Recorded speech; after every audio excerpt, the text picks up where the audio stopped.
నా స్థితులన్నిటిని సరిచేయును. నీ బాహుబలమే నడిపించును. నా స్థితులన్నిటిని సరిచేయును. కృప చూపువాడవయ్యా నీ పిల్లలకు, కృప చూపువాడవయ్యా. ప్రభు పరిశుద్ధమైన నామానికి మహిమ కలుగును గాక. కూర్చున్న దేవుళ్ళందరికీ శుభములు, ఆశీర్వాదాలు దేవుడు దయచేయను గాక. చూడండి, కడవరి దినాల్లో మనం జీవిస్తున్నాం. ఈ కడవరి దినాల్లో జీవిస్తున్న మనము చాలామంది రక్షణను కోల్పోతాం.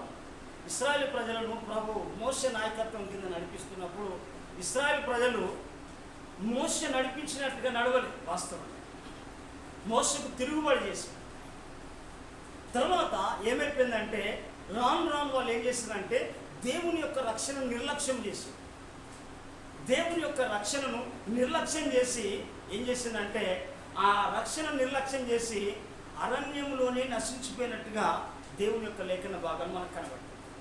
అందుకే పౌలు చెప్పే మాట మనం గమనించాలి. ప్రేమ, ఇంత గొప్ప రక్షణ మనము నిర్లక్ష్యం చేసి తప్పించుకుందామా? చూడండి, హెబ్రీయులకు రాసిన పత్రిక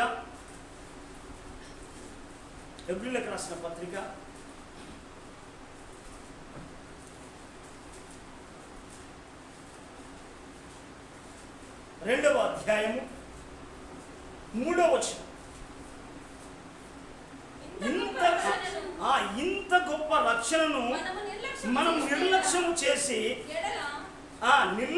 చేసిన ఎడల ఎలాగూ మనం తప్పించుకుంటాము అంటే, చూడండి ప్రియమైన వారా, దేవుని యొక్క రక్షణ నిర్లక్ష్యము కావడం బట్టి ఏం చేస్తారంటే, ఎలా నిర్లక్ష్యం అంటే మనము ఈ లోకమైన పనుల్లో మనం జరుగుతూ ఉన్నప్పుడు ఏం చేస్తారంటే దేవుని యొక్క రక్షణ కనుక నిర్లక్ష్యము చేస్తే నీ పరిస్థితి ఏమైతుంది? కొంతమంది ఆ రక్షణను కోల్పోయేవాళ్ళు. ఎలాగోనంటే మళ్ళా పాపమును చేయబట్టి ఆ రక్షణను కోల్పోతా ఉన్నారు. మరలా ఎందుకనంటే అవిధేయత చూపించడాన్ని బట్టి, ప్రార్థన చేయకపోవడాన్ని బట్టి, విశ్వాసాన్ని కోల్పోయిన దాన్ని బట్టి, తర్వాత సామాసంలో నడవకపోవడాన్ని బట్టి ఏమైపోతుందంటే నిర్లక్ష్యము తయారై దేవుని యొక్క రక్షణను కోల్పోతా ఉంటాం. కోల్పోయి ఏమైపోతామంటే ఏం చేస్తా అంటే దేవుని ఉగ్రతకు బలైపోతా ఉంటాడు. ఎందుకనంటే దేవుని ఉగ్రత దినమున నీ ఆస్తి కూడా నేను సంపాదించలేదు, నీ బలం కూడా ఉగ్రత నుంచి నేను తప్పించలేదు, వెండి బంగారాలు కూడా తప్పించలేవు. నీకున్న సర్వస్వము పోసినా కానీ రేపటి ఉగ్రత దినమున నువ్వు తప్పించుకోలేవు.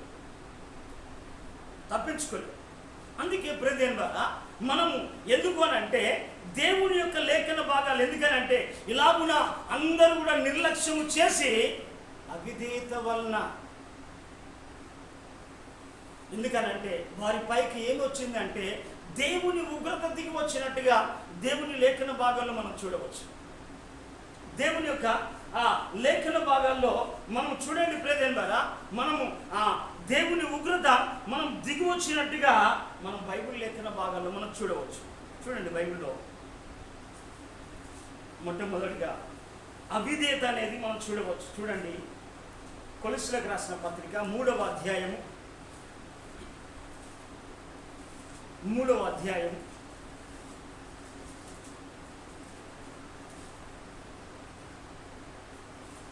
5వ వచనం.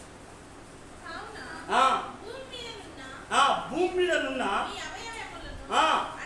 అనగా జారత్వమును, అపవిత్రతను, కామతురాతను, దురాశను, విగ్రహారాధనైన ధనాపేక్షను చంపివేయడా, వాటి వలన దేవుని ఉగ్రత అవిధేయుల మీదికి వచ్చును.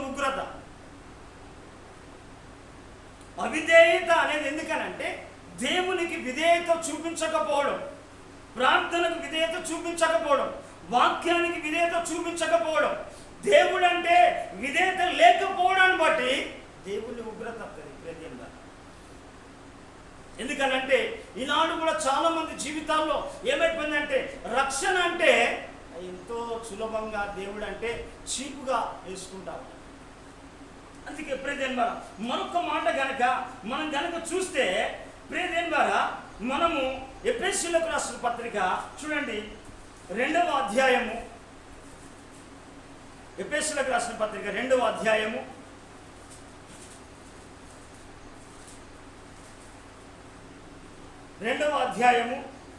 3వ వచనం. వారితో కలిసి మనమందరమును శరీరం యొక్కయు మనిషి యొక్కయు ఏంటిదట కోరికలు ఏంటిదంటే వారితో కలిసి అంటే లోకములతో రకరకాల వ్యక్తులతోటి మనం కలిసిపోయి శరీరం యొక్కయు మనిషి యొక్కయు కోరికలను నెరవేర్చుకొనుచు మన శరీరాశలను అనుసరించి మునుపు ప్రవర్తించుచు కడమవారి వలనే స్వాభావిక సిద్ధముగా దైవోకృతకు పాత్రులమైతుంది. చూడండి, గమనించండి. అంటే ఇలాంటి వారితో కూడా, ఎందుకనంటే కొంతమందికి సావం, ఎందుకనంటే ఇలాంటి వాళ్ళు ఉపవాసము చేయడం కానీ, దేవునితో నడవడం కానీ, వాక్యము ద్వారా నలగొట్టుకోవడం కానీ, ప్రార్థనలో నలగొట్టుకోవడం కానీ వాళ్ళు ఇష్టపడరు. ప్రియదేని ద్వారా మనం కనుక చూస్తే ఇంకా ఎన్నో లేఖన భాగాలు ఉన్నాయి. చూడండి, ఇంకొక మాట కూడా చెప్పెడతా. రోమిలకు రాసిన పత్రిక. దేవుడు ఎందుకనంటే తన అనుగ్రహాన్ని ఇస్తూ ఉంటాడు. దేవుడు తన అనుగ్రహాన్ని ఏంటంటే తన దీర్ఘశాబ్దాన్ని మన ఎడలో చూపెడతాంటే కూడా మనం ఏం చేస్తామంటే, దేవా నాకు అద్దయ్యా, నేను ఎన్నో కోరికలున్నా, నేను ఎందుకనంటే ఇష్టానుసారంగా ప్రవర్తించే జీవితాన్ని పైన కూడా నీకు నీవే ఉగ్రత సమకూర్చావని దేవుని లేఖన బాగా సెలవిస్తారు. చూడండి, రోమిలకు రాసిన పత్రిక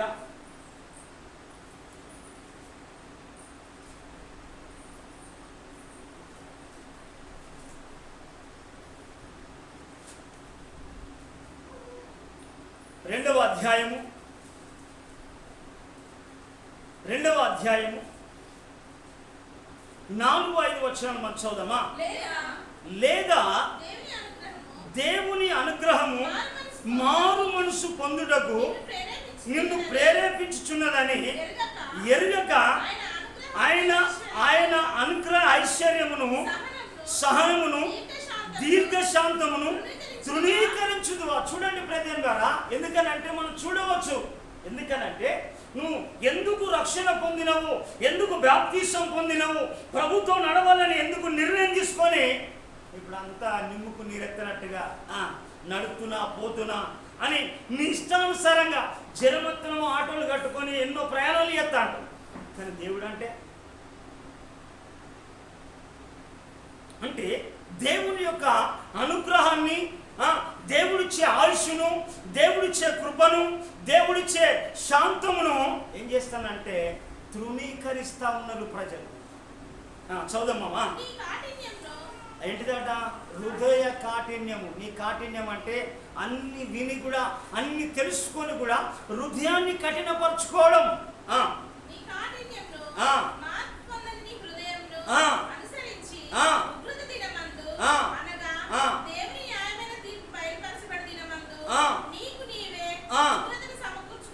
చూడండి ప్రియదేని ద్వారా, నీకు నువ్వే వేరే కాదు, నీకు నువ్వే నీ రక్షణను బట్టి ఏం కావాలంటే అనేకులు రక్షణలోకి నడిపించబడాలి. కానీ నువ్వేం చేస్తున్నావు అంటే ఆ రక్షణలో ముందుకు కొనసాగించబడలేకపోతున్నావు. నీకు నీకే నీ ఇష్టానుసారమైన జలసాలు చేస్తా ఉన్నావు. నన్ను అడిగే వాళ్ళు ఎవరు లేరు. ఇంకొక మాట చూద్దాం. చూడండి, ఇర్మియా గ్రంథం 10వ అధ్యాయం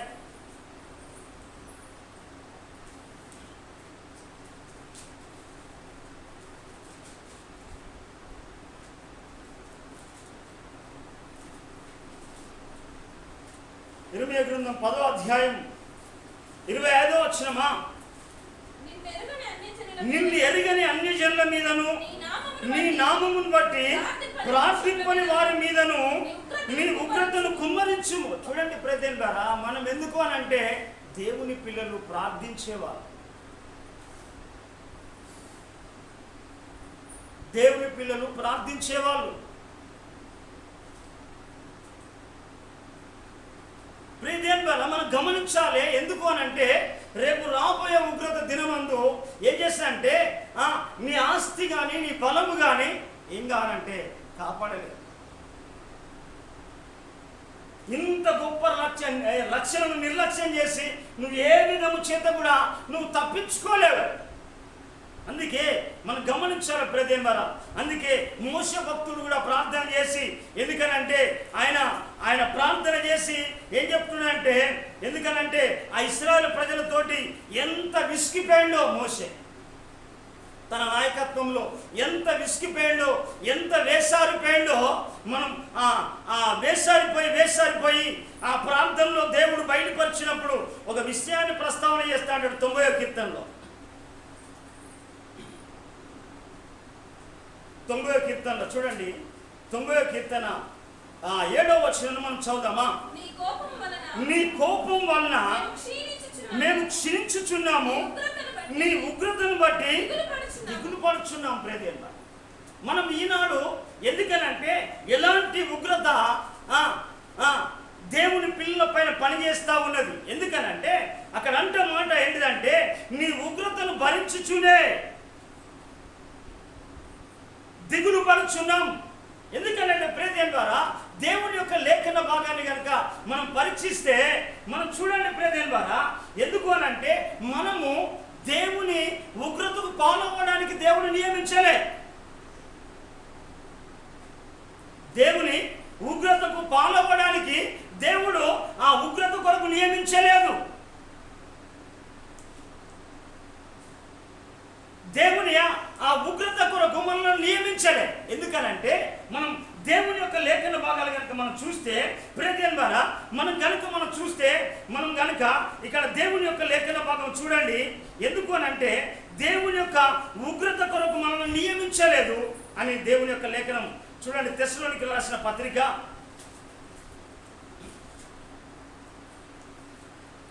5వ అధ్యాయం, మొదటి తెస్సలోనికీయులకు రాసిన పత్రిక 5వ అధ్యాయము 9వ వచనాన్ని మనం చదువుదామా. ఎందుకనగా మన ప్రభువైన యేసుక్రీస్తు ద్వారా రక్షణ పొందుటకే, అంటమ్మా వినండి, రక్షణ పొందుటకే. కానీ రక్షణ నిర్లక్ష్యం చేస్తే దేవుని ఉగ్రత అనేకుల పైన ప్రభావం చూపిస్తా ఉంటది. ఆ ఉగ్రతతోటి దిగులు పడతా ఉంటావు, కలవరాలు పడతా ఉంటావు, సమస్యల పాలవుతా ఉంటావు, ఇబ్బందుల పాలవుతా ఉంటావు, ఆ ఆశీర్వాదాన్ని కోల్పోతా ఉంటావు, ఆరోగ్యాన్ని కోల్పోతా ఉంటావు. దేవుని యొక్క సన్నిధికి దూరమై ఏమైపోతా అంటే నిత్య నరకాగ్నికి చేర్చబడతా.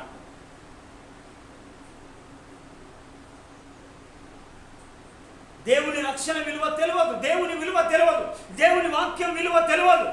అందుకే అక్కడ దేవుని యొక్క లేఖన భాగం ఎందుకనంటే మన ప్రభు ఏం చేసిందంటే క్రీస్తు ద్వారా రక్షణ పొందుటకే కానీ దేవుడు మనలను నియమించని కానీ ఉగ్రత పాలవటకు నియమించలేదు. మంచిదనం ఉగ్రత పాలవడానికి దేవుడు నియమించలే. ఎందుకనంటే రేపు ఎలాంటి ఉగ్రత వస్తుందో, రేపు ఏ ఉగ్రతతోటి ముందుకు సాగుతామో చెప్పలేము. ఎందుకంటే ప్రేదేవుని ద్వారా దేవుని ఎందుకనంటే దేవుని ఉగ్రత కొరకు మనం నియమించలే, క్రీస్తు రక్తము ద్వారా. ఎందుకనంటే మునుపు మనము శరీర యొక్క ఆశలతో ఉన్నప్పుడు ఏం చేస్తానంటే ప్రభువుని యేసుకిస్తే మనం అపరాధముల చేతను పాపముల చేతను సచ్చిన వారమై ఉన్నప్పుడు ఆయన కలువరి శిలువలో ఎందుకనంటే సర్వ మానవాళి కొరకు ఏం చేసినంటే ఆయన బలియాగం అయిపోయాడు, బలిదానం అయిపోయాడు. ఆఖరి రక్తం బొట్టు వరకు కూడా నీ కొరకు నా కొరకు ఏం చేసినంటే ఆయన రక్తాన్ని చిందించిండు ఉగ్రత నుంచి తప్పించడానికి. నువ్వేం చేస్తావు ఇప్పుడు? ప్రభు రక్షణ నిర్లక్ష్యం చేస్తున్నావు. ఈ లోక కార్యాలంటే పరిగెడతావు, ప్రభు సన్నిధి అంటే నిర్లక్ష్యం చేస్తావు. అందుకే చూడండి, మనం ఎందుకనంటే ప్రియమైన ద్వారా ఉగ్రత పాలవ్వడానికి దేవుడు మనల్ని నియమించలే. ఎందుకనంటే ఆ ఉగ్రత రక్షణ ఎందుకనంటే క్రీస్తు ద్వారా రక్షణ పొందడానికి. మన రక్షణలో మనం ఏం కావాలంటే విశ్వాసాన్ని పెరిగి మనం ఏం చేయాలంటే దినదినం మనం ఏం కావాలంటే ముందుకు రక్షణలో ముందుకు సాగి విశ్వాసం పెరిగి ఆశీర్వాదం పొంది బలం పొంది అభిషేకం పొంది యథార్థతను నడుచుకుంటూ నమ్మకంగా ప్రభు కొరకు జీవిస్తూ ప్రభు రాకడ వరకు కూడా ఆయన సురక్షితంగా మనం నివసించడానికే ప్రభు నిన్ను నన్ను నియమించాడు. అందుకే దేవుని ఉగ్రత పాలవడానికి, ఉగ్రత నుంచి తప్పించుకోవాలంటే ఇంకొక మార్గం చూడండి, ఆయన యేసు రక్తాన్ని మనం ఆశ్రయించాలి. యేసు రక్తాన్ని మనం ఆశ్రయించాలి. ఎందుకనంటే యేసు రక్తము ఏం చేస్తానంటే అది పాప విమోచన కలగజేసేది. పౌలు చెప్తా ఉంటాడు చూడండి రోమీయులకు రాసిన పత్రిక. ఎందుకనంటే ఎందుకు ఆయన రక్తము ద్వారా, ఎందుకు అనంటే ఆయన రక్తము ద్వారా మనం ఏం చేస్తామంటే ఆయన రక్తము ద్వారా మనకు పాప విమోచన కలుగుతా అంటది. రోమీయులకు రాసిన పత్రిక 5వ అధ్యాయము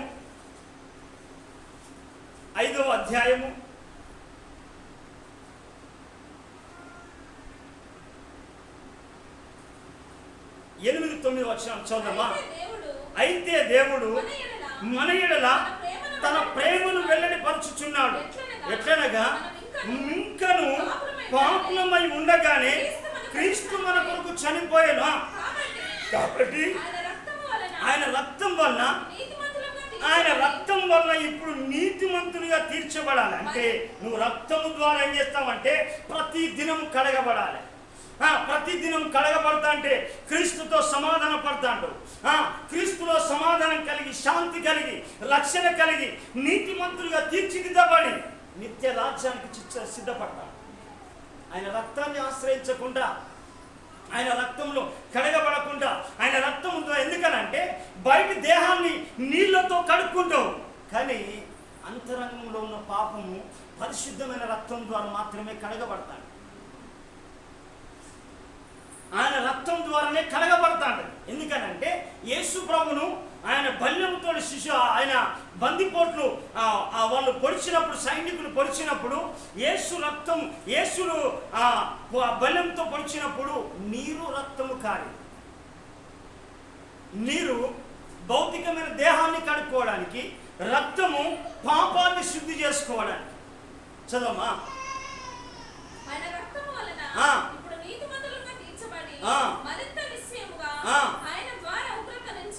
ఆయన ద్వారా ఉగ్రత నుండి రక్షింపబడదాం. చెప్పండి.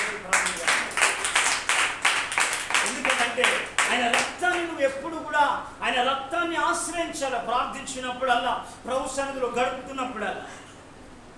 అందుకే ప్రేమ ద్వారా దేవుడు ఆ ఉగ్రత కొరకు మనం నియమించలే, ఉగ్రత పాలవ్వడానికి. ఎందుకనంటే క్రీస్తు ద్వారా రక్షణ పొందడానికే. ఎందుకనంటే ప్రియదేవరా పౌలు చెప్పే మాట, ప్రతి మాటను గనక మనం చదివితే, పౌలు రాసిన పత్రికలు గనక రాస్తే, పౌలు ఎవరండి? పౌలు ఒకప్పుడు మనం చూస్తే పౌలు ఒకప్పుడు హింసకుడు, హానికరుడు, దూషకుడు. ఆయన నానాటికి ఎందుకంటే క్రైస్తవ సమాజాన్ని హింసించాలని కంకణం కట్టుకున్నవాడు సౌలు. ఆ సౌలు ఒక దినమున దేవుడు దర్శిస్తే పౌలుగా మార్చబడిన తర్వాత ఆయన చెప్పే మాట ఎందుకనంటే ఇదంతా కూడా లేఖన భాగాలన్నీ కూడా పౌలు రాసినే. అయితే ఈ లేఖన ద్వారా గనక మనం చూస్తే ప్రేమ ద్వారా మనం గనక ఈ లేఖన భాగాలను గనక మనం స్టడీ చేస్తే మనం గనక పౌలు చెప్పే మాటను అంటాడు. ఎందుకనంటే ఫిలిప్పి సంఘములో ఉన్న ప్రజలాట ఎలాగున్నారు అని అంటే ప్రేమ ద్వారా వాళ్ళ పరిస్థితి కనుక మనం గనక చూస్తే వాళ్ళు ఎలా ఉన్నారంటే వాళ్ళు శరీర సంబంధంగా జీవించడానికే ఇష్టపడ్డారు. వాళ్ళకి ఎలాంటి భయం లేదు, ఎలాంటి భక్తి లేదు, దేవుడు అంటే వణుకు లేదు, ప్రార్థన జీవితం లేదు, పరిశుద్ధమైన జీవితం లేదు, ఇష్టానుసారంగా జీవించే ప్రజలు వాళ్ళు. అయితే వారితో మాట్లాడుతున్న మాట మనం గమనించవచ్చు. ఫిలిప్పీలకు రాసిన పత్రికలో మనం చూడండి ప్రియమైన. ఫిలిప్పీలకు రాసిన పత్రిక 2వ అధ్యాయము 2వ అధ్యాయం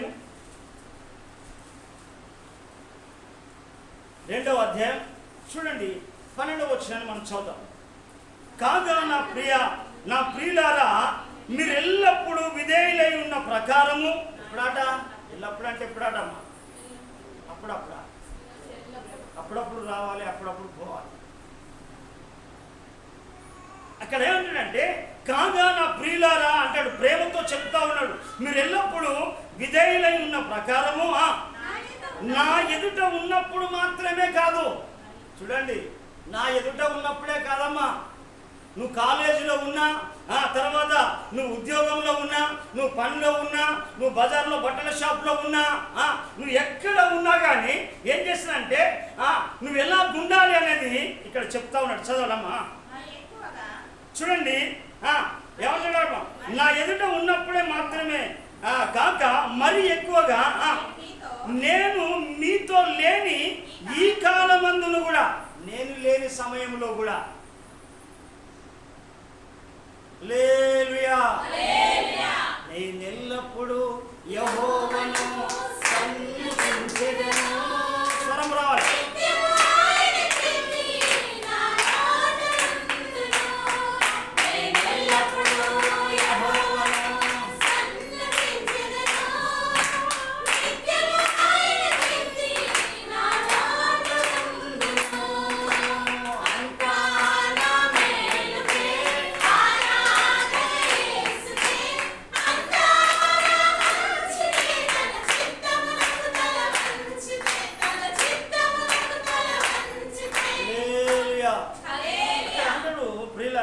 ఏంటంటే నా ఎదుట ఉన్నప్పుడు మాత్రమే కాదు, మరి ఎక్కువగా నేను మీతో లేని ఈ కాలమందును, నేను లేని సమయంలో కూడా, నేను ఉంటేనే భయపడడు కాదు, దేవుని మందిరంలో ఉంటేనే భయం కాదు, దైవజనులు ఉన్నప్పుడే భయం కాదు,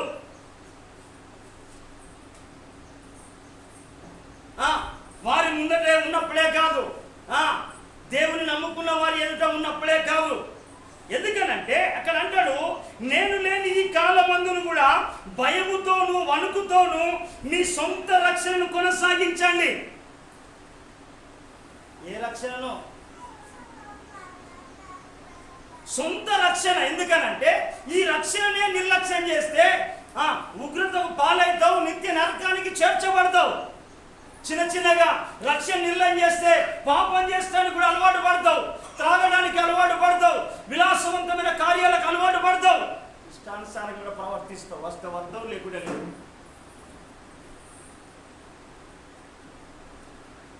ఎందుకంటే ఈ భయం లేదు. ఎందుకనంటే భయము లేదు ప్రేదేని ద్వారా. ఏంటంటే తిండి అనే భయము, లోకం అనే భయం, ఈ భయాలు ఉన్నాయి కానీ దేవుని భయం లేదు ప్రజలు. అక్కడ ఫిలిప్పీ సంఘంలో ఉన్న వారికి ఎందుకనంటే వారిని ఖండితంగా పౌలు ఏం చేసినంటే, మీరు ఏంటంటే ఈ లోకమందు జ్యోతుల వలె, ఎందుకనంటే కనబడవలసిన వారు. అరే ఇంకా భయం లేదు, భక్తి లేదు, విచ్చలవిడి జీవితం అని మాట్లాడుతూ ఉన్నాడు పౌలు. ఎందుకనంటే అక్కడ వారి యొక్క స్వభావ సిద్ధమైన ఆలోచనలు, వారికి ఉన్న నడవడికను పరీక్షించి పౌలు మాట్లాడుతున్నాడు. దేవుని ప్రత్యక్షతను పొందుకొని, దేవుని దర్శనాన్ని పొందుకొని, దేవుని వాక్యాన్ని ప్రకటన పొందుకొని పౌలు మాట్లాడుతున్న సత్యాన్ని గమనిస్తే మనం, ఎందుకంటే ప్రియదేని ద్వారా విశ్వాసకు ఉండవలసింది. అక్కడ మాట్లాడుతున్నాడు, బిడ్డలారా అని సంబోధిస్తూ మాట్లాడుతున్నాడు. నేనున్న ఈ కాలం అందే కాదు, నేను లేని కాలంలో కూడా, నువ్వెక్కడ ఉన్నా కానీ, ఏ స్థలంలో ఉన్నా కానీ, ఎక్కడ ఉన్నా కానీ, ఎందుకనంటే ఏ స్థలంలో ఉన్నప్పటికీ కూడా ఏం చేసిందంటే భయముతో కొనసాగించాలి. నీ సొంత రక్షణను భయముతో కొనసాగించాలి. ఎందుకనంటే దేవుడు చూస్తూ ఉన్నాడు, దేవుడు వింటూ ఉన్నాడు, దేవుడు మన మధ్యలో ఉన్నాడు, దేవుడు నడుస్తూ ఉన్నాడు ప్రతిదీ కూడా. ఎందుకనంటే ఈ లోకంలో పెట్టే సీసీ కెమెరాలే కాదు, అసలు సీసీ కెమెరా దేవుని దగ్గర. ఇవన్న డెలిట్ అయితే కావచ్చు కానీ అది ఏమాత్రం కూడా డెలిట్ కావు. ఎవరు ఏం చేస్తున్నా కూడా ఎందుకంటే రికార్డ్ అవుతూనే ఉంటాడు అది ప్రదేశంగా. అయితే పౌలు చెప్పే మాట వాళ్ళకి ఎందుకనంటే వాళ్ళు దేవునికి భయం లేకుండా జీవిస్తూ ఉన్నారు. అందుకే పౌలు మాట్లాడే మాట, బిడ్డలారా ఇంత గొప్ప రక్షణ నిర్లక్ష్యం చేసిన నేను ఎలా తప్పించుకుంటావు? నువ్వు ఏమాత్రం తప్పించుకోలేవు. ఎందుకనంటే అవిధేయులైన వారికి ఏమవుతుంది? దేవుని ఉగ్రతకు దిగి వచ్చేసింది. అందుకే యెషయా ప్రవక్త అంటాడు, ప్రళయ దినమున ఎక్కడ ఏ బోరీలను దాక్కుంటావు? ప్రళయ దినమున, ఆ ఉగ్రత దినమున ఏం చేసిందంటే నీ సంపాదించింది ఎక్కడ చేరుస్తావు? సొలొమోను అంటాడు, మంచి రాజు ధనవంతుడైన ఆ రాజు సొలొమోను అంటాడు, ఉగ్రత దినమున నీ ఆస్తి అక్కర రాదు. ఎందుకనంటే రేపు మనము ఎందుకంటే అన్న వస్త్రములు గల వారమై ఉండి దేవుని రాకడ కొరకు మనం సిద్ధపడాలి. కానీ దేవుని ద్వారా మనం గమనించాలి, చాలా మన ప్రయాణం ఎటు కొనసాగించబడుతుంది, మన రక్షణ ఎంతవరకు కొనసాగిస్తున్నది, రక్షణలో ఎంత బలం కలిగి ఉన్నా మనం చూడాలి. అందుకే మనం అంటాడు, ఎందుకనంటే ఇక్కడ ఏం చేస్తాడంటే ఆయన రక్షణ గురించి మాట్లాడతాడు. ఏమంటాడంటే నేను లేని ఈ కాలమందు కూడా భయముతోను వణుకుతోను మీ సొంత రక్షణను కొనసాగించండి. అందుకే మన రక్షణ వలన అనేకులు రక్షణ పొందాలి. మనం రక్షించబడితే మనం కొంతమందినైనా రక్షించాలి. ఎందుకనంటే మన రక్షణ ఏం చేస్తుందంటే ఇతరుల పైన కనికరములో, పాపంలో ఉన్న వారి పైన మన కనికరం పుడుతాండది, జాలి పుడుతాండది, ప్రేమ పుడుతాండది. అయ్యో ఆత్మ నశించిపోతున్నదే, అనేక మంది ఆత్మలు నశించిపోతున్నదే, వారి కొరకు విజ్ఞాపన చేయాలి, వారి కొరకు ఉపవాసం చేయాలి, వారి కొరకు ప్రార్థన చేయాలి. నా సొంత సహోదరులే నశించిపోతున్నారే అనే ఒక కనికరం పుడుతాంటది. అదే మాటను కూడా మనం యూదా పత్రికలో మనం చూడవచ్చు. ఎందుకనంటే పౌలు అక్కడ యూదా రాస్తా ఉంటాడు. ఈ యూదా ఒకటే పత్రిక రాశాడు, చాలా విలువైన విషయాలు రాశాడు. యూదా గ్రంథము పత్రిక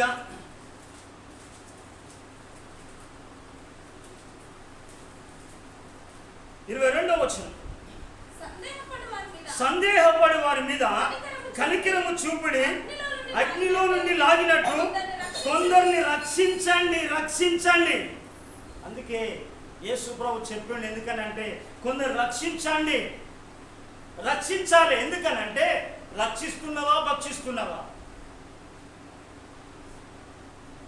అందుకే ప్రేదేన్ బారా, అందుకే యేసు ప్రభు చెప్పిండు, అయ్యా మీ మతంలో కలుపుకోవడానికి ఊరంతా చుట్టి వేసేసినా కానీ ఏం చేసినంటే వాళ్ళంట మరింత నరక పాత్రులను చేస్తారట. చూడండి బైబిల్ మాట, యేసు ప్రభు చెప్పిన మాటలు నేను చెప్తున్నాను. చూడండి మత్తయి సువార్త 23వ అధ్యాయం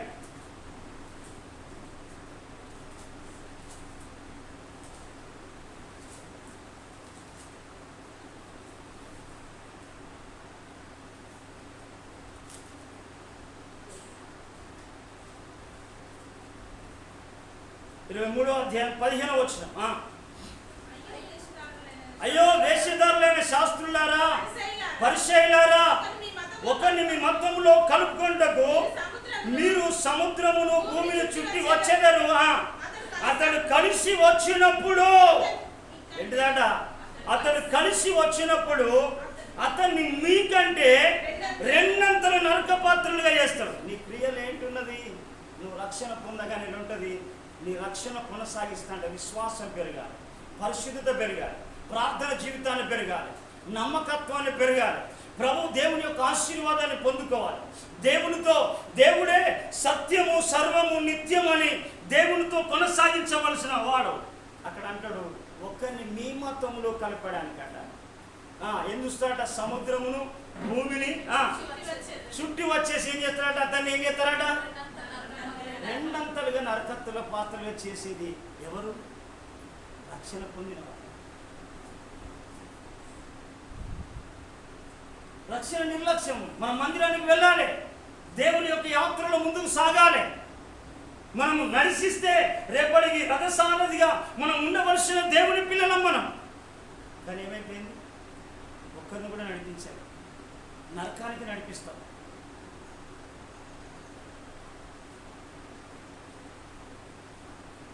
అందుకే ప్రియదేవుని ద్వారా మనం గమనించాలి. అందుకే ప్రియదేవుని ద్వారా దేవుని యొక్క లేఖన భాగాలు సెలవిచ్చినట్టుగా మనం చూడవచ్చు. ఇంకా ఎందుకనంటే మనం దేవుని యొక్క లేఖన భాగాలు కనుక మనం చూస్తే ప్రియ దేవుని ద్వారా వాళ్ళు ఇశ్రాయేలు ప్రజలను కూడా మోసే నడిపిస్తా అంటే ఏమన్నాడంటే, అయ్యా ఏం చేస్తున్నా అంటే మీరు ఊరికనే నిలిచినండి అని అన్నారు. వాళ్ళు ఏం చేసిందంటే శత్రువులను చూస్తాను కానీ దేవుని చూడడం మర్చిపోయారు. ఈనాడు కూడా సమస్యను చూస్తాను కానీ దేవుని చూడట్లేదు, రోగాన్ని చూస్తాను కానీ దేవుని చూడట్లేదు, పరిస్థితులను చూస్తాను కానీ దేవుని చూడట్లేదు. సమస్య వచ్చినప్పుడు దేవుని వైపు చూడట్లేదు. అందుకే ఇశ్రాయేలు ప్రజల చరిత్ర కనుక మనం చూస్తే, ఇక్కడ మాట్లాడే మాట కనుక మనం కనుక చూస్తే, ఇక్కడ నిర్గమకాండంలో 14వ అధ్యాయంలో ఇక్కడ కనుక చూస్తే వాళ్ళు ఏం చేసిందంటే ఆ నడిపింపులో వాళ్ళ పరిస్థితిని మనం చూడవచ్చు. 14వ అధ్యాయం 10వ వచనం చదువుదామా. ఫరో సమీపించుచుండగా ఇశ్రాయేలీయులు కన్నులెత్తి ఐగుప్తీయులు తమ వెనుక వచ్చుట చూచి మిక్కిలి భయపడి యెహోవాకు మొరపెట్టిరి. అంతటి వారు మోషేతో, ఐగుప్తులో సమాధులు లేవని ఈ అరణ్యంలో చచ్చుటకు మమ్మల్ని రప్పించితివా? మమ్మల్ని ఐగుప్తులో నుండి బయటకు రప్పించి మమ్మల్ని ఇట్లు చేయనేలా? చూడండి, మోషే అంటాను, అయ్యా అక్కడనే లేదా అనయ్యా, మనకెందుకు ఇక్కడికి నాకు ఇంత లేదా, మాకు ఏమున్నదయ్యా, మేము చదవడానికి ఇక్కడ తీసుకొచ్చినామా? వాళ్ళ శత్రువులను చూసి మాట్లాడుతూ ఉంటారు కానీ దేవుని చూసి మాట్లాడండి. నువ్వు శత్రువును చూసి భయపడతా ఉన్నాడు, సమస్యను చూసి భయపడతా ఉన్నావు, రోగమంతా భయపడతా ఉన్నావు. ఎందుకనంటే నీ రక్షణలో నువ్వు బలంగా లేవు, ప్రార్థనలో నువ్వు బలంగా లేవు, విశ్వాసంలో బలంగా లేవు, వాక్యము బలమైన వాక్యాన్ని నువ్వు ఆస్వాదించట్లేదు. ఎందుకు అనంటే నువ్వు రక్షణలో బలము ఉండాలి అని అంటే, ఎందుకనంటే నువ్వు ఆ దేవుని యొక్క వాక్యాన్ని ఆస్వాదించాలి. అందుకే ఇక్కడ చూడండి, పేతురు చెప్తా ఉంటాడు. ఇక్కడ 2వ పేతురు రాసిన పత్రిక అనుకుంటా, చూడండి 2వ పేతురు 1వ పేతురు చూడండి.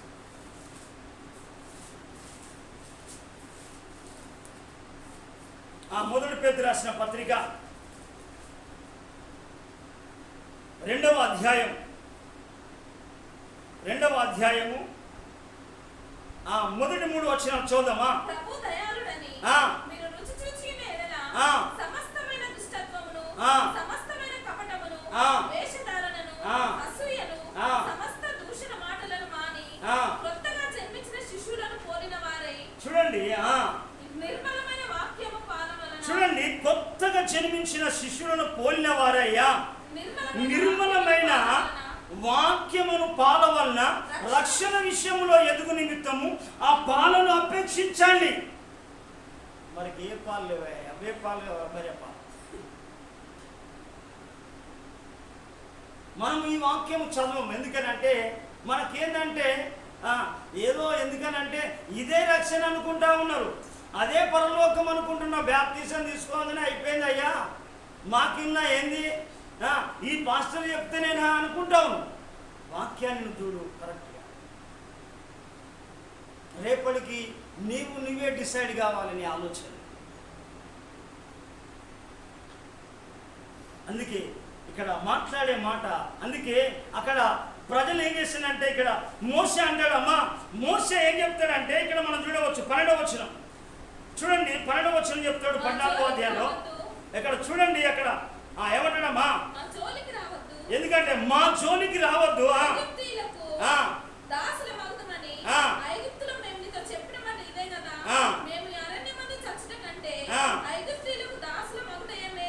ఏంటంటాడు, మేము ఇక్కడ చచ్చుడు కంటే ఈ లోకంలో ఉన్న వారికే బానిసలై బతుకుతామంట. అక్కడ ఫిలిష్తీ సంఘంలో ఉన్న వాళ్ళు కూడా పరిస్థితి కూడా అంతే. ఎందుకంటే వాళ్ళకి ఎలాంటి భయం కూడా లేదు, పేరుకే బ్యాప్టిజం తీసుకున్నారు తప్ప రక్షణ కొనసాగించబడట్లేదు. అందుకే మోషే చెప్పే మాట చూడండి, ఇక్కడ ఏమంటాడంటే, అందుకు మోషే భయపడకుడి, యెహోవా మీకు నేడు కలుగజేయు రక్షణను మీరు ఊరికనే నిలిచిడు. చూడండి, దేవుడు రక్షించేది నీ విశ్వాసం ఉంటే, నీ ప్రార్థన ఉంటే, నీకు నమ్మకత్వం ఉంటే, దేవుడి పైన దేవుడు రాజ్యానికి సిద్ధపరుస్తాడంటే ఖచ్చితంగా నువ్వు మౌనంగా ఉంటే చాలు, ఊరుకొని చూస్తే చాలు. ఆయన విల్లు విరుచువాడు, బల్లెమును తెగనరుకువాడు, యుద్ధ రథములను అగ్నిలో కాల్చివేయగలిగిన వాడైన. ఆయనకు అసాధ్యమైనది ఏది లేదు. అందుకే ప్రతి మనం గమనించాలి. మనం కూడా ఎప్పటికి కూడా మనం దేవుని యొక్క లేఖన భాగాలను మనం కనుక పరీక్షించాలి ప్రతి. అందుకే మోషే కూడా ఏమైపోయాడంటే, మోషే పెద్దవాడైనప్పుడు ప్రజలాడు హల్లెలూయా మొదటిగా ఏం చేయాలంటే, మనం ఉగ్రత పాలవడానికి దేవుడు నియమించలే, రక్షణ పొందడానికి నియమించాడు. తర్వాత రెండో మాట ఏంటంటే, ఆయన రక్తము ద్వారా మనం ఏం చేస్తామంటే ఉగ్రత నుంచి తప్పించబడతాం, నీతిమంతులుగా తీర్చిదిద్దబడతాడు. అందుకే మోషే పెద్దవాడైనప్పుడు ఏం చేసిందంటే, అల్పకాలము పాపభోగం అనుభవించడం కంటే దేవుని ప్రజలతో శ్రమ అనుభవించుట మేలని తలంచుకున్నాడు. ప్రజలాడు హల్లెలూయా. మనం కూడా ఈ అల్పకాల పాపభోగం అనుభవించడానికి కాదు మనం దేవుడు మనల్ని నియమించింది, పుట్టించింది. అందుకే మనకు కనుక చూడండి ప్రజలు వారు ఎందుకు అని అంటే, మనం చూడండి ఇంకా ఒక ఆయన పెద్ద శ్రమలో కష్టంలో ఉండి ఆయన చెప్తా ఉన్నాడు, అయ్యా రక్షణ పొందడానికి ఏం చేయాలి అని అంటే, ఆయన అంటాడు, నీవు ఇంటి వారు కూడా విశ్వాసం ఉంచండి. నీవు నీ ఇంటి వారు, అయ్యా నేను రక్షణ పొందడానికి ఏం చేయాలి అని అంటే, నీవును నీ ఇంటి వారును ప్రభువైన యేసునందు విశ్వాసం ఉంచును, అప్పుడు నీవును నీ ఇంటి వారు రక్షణ పొందుతారు. చూడండి అపోస్తల కార్యం 16వ అధ్యాయం, అపోస్తల కార్యం 16వ అధ్యాయం 30-31.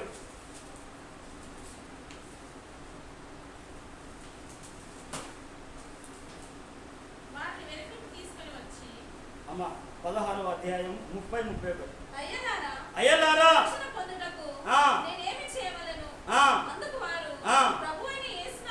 ప్రభువునందు యేసునందు విశ్వాసముంచును, అప్పుడు నీవును నీ ఇంటి వారును రక్షణ పొందుతారని చెప్పిండు. చూడండి మనం ఏం కావాలంటే, నీవును నీ ఇంటి వారును ప్రభువైన యేసునందు ఎయ్యాల విశ్వాసం ఉంచాలి, అప్పుడు రక్షణ పొందుతారు.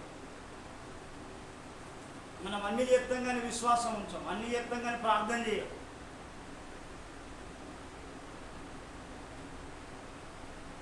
ఎందుకనంటే ఈ విశ్వాసం అనేది చాలా ప్రాముఖ్యమైనది. ప్రజల్లో నేను త్వరగా నేను ముగిస్తాను.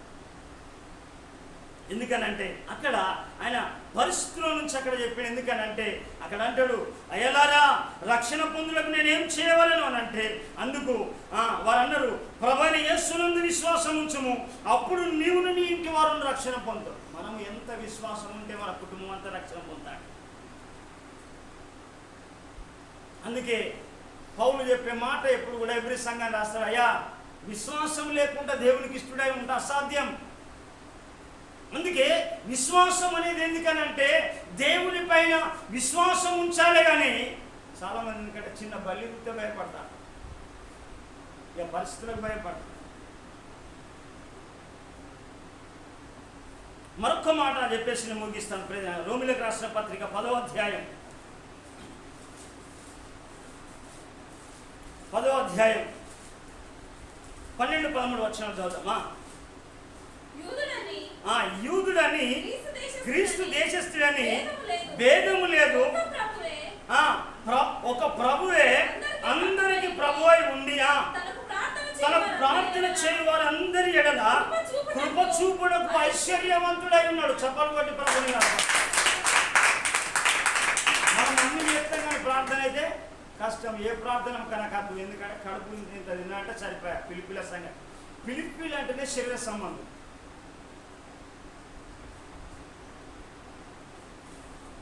అందుకే అక్కడ మాట్లాడిన మాట ఇక్కడ కూడా రోమా సంఘంలో వాళ్ళు కూడా ఉన్నారు వాళ్ళు. అందుకే బిడలారా, అయ్యా మీరు ప్రార్థన చేయట్లేదు, అయితే మీరు ప్రార్థన చేయండి అని చెప్పుకుంటా ఇక్కడ మాట్లాడుతూ ఉన్నాడు. చదవమ్మా. ఎందుకనగా ప్రభువు నామమును బట్టి ప్రార్థన చేయవాడు ఎవడో వాడే రక్షింపబడతాడు. ప్రజల హల్లెలూయా. రక్తముతో కడగబడాలి. ఏం కావాలి? రక్తముతో కడగబడాలి. రెండవది ఏంటిది? ఇంకోటి ఏంటిది? రక్తముతో కడగబడినప్పుడు ఉగ్రత నుంచి తప్పించబడతా అంటాం. తర్వాత మనం ఏం కావాలంటే తర్వాత నీతిమంతులుగా తీర్చిదిద్దబడతా అంటాం. తర్వాత విశ్వాసం ద్వారా రక్షణ పొందుతా అంటాం. తర్వాత ప్రార్థన చేస్తే మనం రక్షింపబడతాం. ప్రార్థన ద్వారా రక్షణ పొందాలి. ప్రియదేవుని ద్వారా మనం ఇంకొక చివరి మాట, మనం ఎందుకనంటే దేవుడు కృప ద్వారా రక్షణ పొందుతాడు. ఎఫెసీయులకు రాసిన పత్రిక కృప ద్వారా.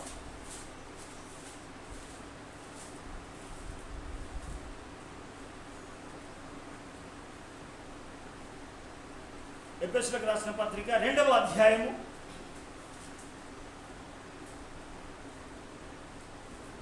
7-8. క్రీస్తు యేసునందు మనలను ఆయనతో కూడా లేపి పరలోకమందును ఆయనతో కూడా కూర్చుండబెట్టునా మీరు విశ్వాసము ద్వారా కృపచేతని రక్షింపబడి ఉన్నారు. ఎందుకనంటే ఎవరిపైన యేసునందు మన కృపను అడగాలి. కృప కావాలి. ప్రభువాని కృప నాకు దయచేయి, కృప దయచేయి. అందుకే చివరికి ఒక మాట చెప్పేసి నేను ముగిస్తాను. ఎందుకనంటే చివరికి నీ రక్షణ ఎలా కొనసాగించాలంటే ఏమి ఉన్నా లేకున్నా, హల్లెలూయా, ఏమి ఉన్నా లేకున్నా, ఎవరు నాకు లేకున్నా, ఏమి ఉన్నా లేకున్నా, ఎవరు నాకు లేకున్నా, యేసునందే ఆనందితును. చెప్పండి.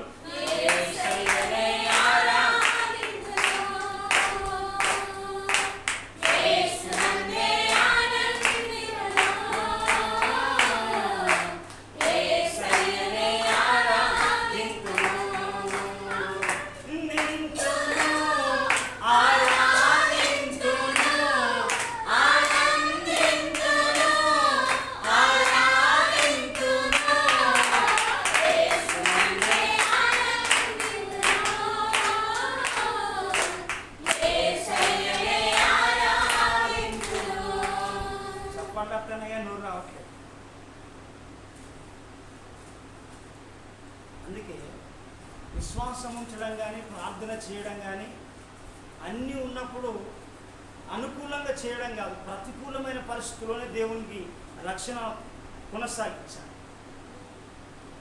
అన్నీ ఉన్నప్పుడు ప్రార్థన చేయడం గొప్ప లెక్క కాదు. నీకు అనుకూలంగా ఉన్నప్పుడు కాదు, ప్రతికూలమైన పరిస్థితుల్లో పంట ఉన్నా పంట లేకున్నా, షాల్లో పశువులు ఉన్నా లేకున్నా, షాల్లో మంద ఉన్నా లేకున్నా అప్పుడే ప్రభుని ఆరాధించాలి. అన్ని సమృద్ధిగా ఉన్నప్పుడు, అన్ని అనుకూలంగా ఉన్నప్పుడు. ఎందుకనంటే నీవు యోగ్యమైనది కాదు అది. ఏమి లేనప్పుడే నీ ప్రభును ఘనపరచి చూపెట్టు. అందుకే హబక్కు చెప్తా ఉంటాడు. చూడండి, హబక్కు రాసిన పత్రిక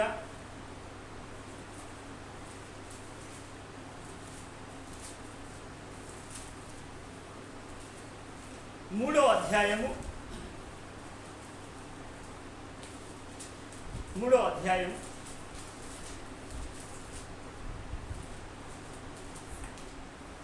3వ అధ్యాయము చూడండి 17వ వచనం. అంజూరపు చెట్లు పూయకుండినను, ద్రాక్ష చెట్లు ఫలించకపోయినను, ఒలివ చెట్లు కాపు లేక ఉండినను, చేతిలోని పైన పంట రాకపోయినను, గొర్రెల దొడ్డిలో లేకపోయినను, షాల్లో పశువులు లేకపోయినను,